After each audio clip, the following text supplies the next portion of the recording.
ಎಲ್ಲರಿಗೂ ನನ್ನ ಚಾನಲ್ಗೆ ವೆಲ್ಕಮ್. ಇಲ್ಲಿ ನಾನು SSLC ಮಕ್ಕಳಿಗೆ ಮ್ಯಾಥ್ಸಲ್ಲಿ ಕ್ವಾಡ್ರಾಟಿಕ್ ಇಕ್ವೇಷನ್ ಎಕ್ಸಸೈಸ್ ಪ್ರಾಬ್ಲಮ್ಸ್ನ ಹೇಗೆ ಮಾಡೋದು ಅಂತ ಹೇಳ್ಕೊಡ್ತೀನಿ. ಇದು ನಿಮಗೆ ಈಗ ಫೈನಲ್ ಎಕ್ಸಾಮ್ಸ್ ಹತ್ತತ್ರ ಬರ್ತಿರ್ಬೋದು. ಸ್ವಲ್ಪ ಹೆದರಿಕೆನೂ ಆಗ್ತಿದೆ ಅನಿಸುತ್ತೆ ಎಲ್ಲರಿಗೂ, ಮ್ಯಾಥ್ಸ್ ಅಂದರೆ ಮೊದಲೇ ಕಷ್ಟ ಇರುತ್ತೆ ಅಂತ.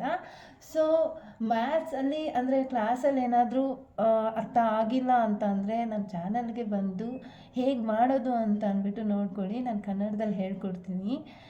ಸೊ ಇದು ಸಿಂಪಲ್ ಇರುತ್ತೆ, ಸಿಂಪಲಾಗಿ ಹೇಳ್ಕೊಡ್ತೀನಿ. ಸೊ ಇಷ್ಟ ಆಯಿತು ಅಂದರೆ ಲೈಕ್ ಮಾಡಿ, ಶೇರ್ ಮಾಡಿ, ಸಬ್ಸ್ಕ್ರೈಬ್ ಮಾಡಿ ಆ್ಯಂಡ್ ಕಮೆಂಟ್ ಮಾಡಿ ಆ್ಯಂಡ್ ಪಕ್ಕದಲ್ಲಿರೋ ಬೆಲ್ ಬಟನ್ನ ಪ್ರೆಸ್ ಮಾಡಿ. Okay, so this is my first exercise problem 4.1.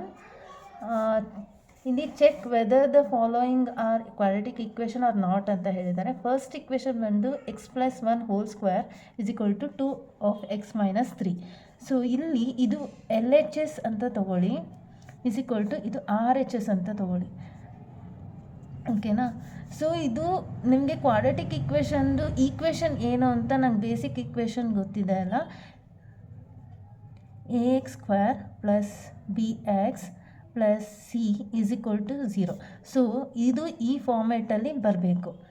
So ಫಸ್ಟಿಗೆ ನಾನು LHSದು ಸಾಲ್ವ್ ಮಾಡೋಣ.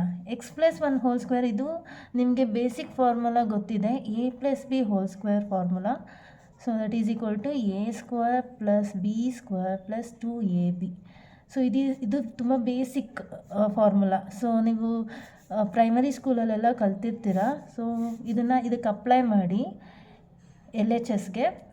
x² ಪ್ಲಸ್ ಇದನ್ನು a ಅಂತ ತಗೊಳ್ಳಿ, ಇದು 1 ಅನ್ನೋದು b ಅಂತ ತಗೊಳ್ಳಿ, 1² ಪ್ಲಸ್ 2 ಇಂಟು a ಅಂದರೆ x ಬರುತ್ತೆ ಆ್ಯಂಡ್ b ಅಂದರೆ 1. Okay, so x² plus 1 plus 2 into x into 1 2x.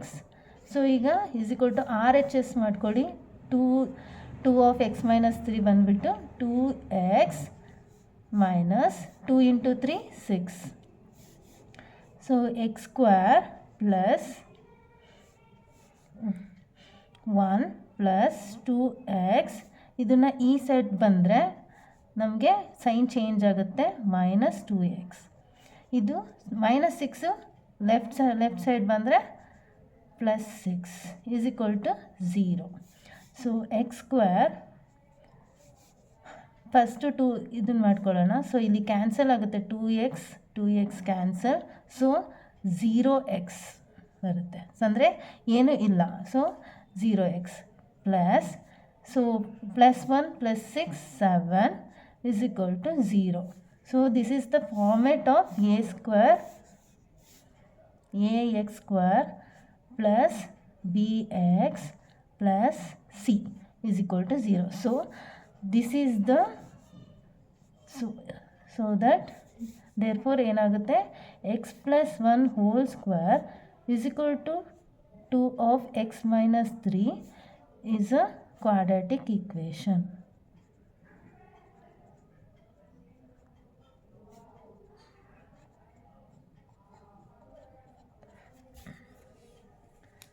Thank you. ಇದು ಫಸ್ಟ್ ಪ್ರಾಬ್ಲಮ್ಮು. ನಾನು ನೆಕ್ಸ್ಟ್ ಪ್ರಾಬ್ಲಮ್ನ ನಾನು ನೆಕ್ಸ್ಟ್ ಪಾರ್ಟಲ್ಲಿ ಹೇಳ್ಕೊಡ್ತೀನಿ.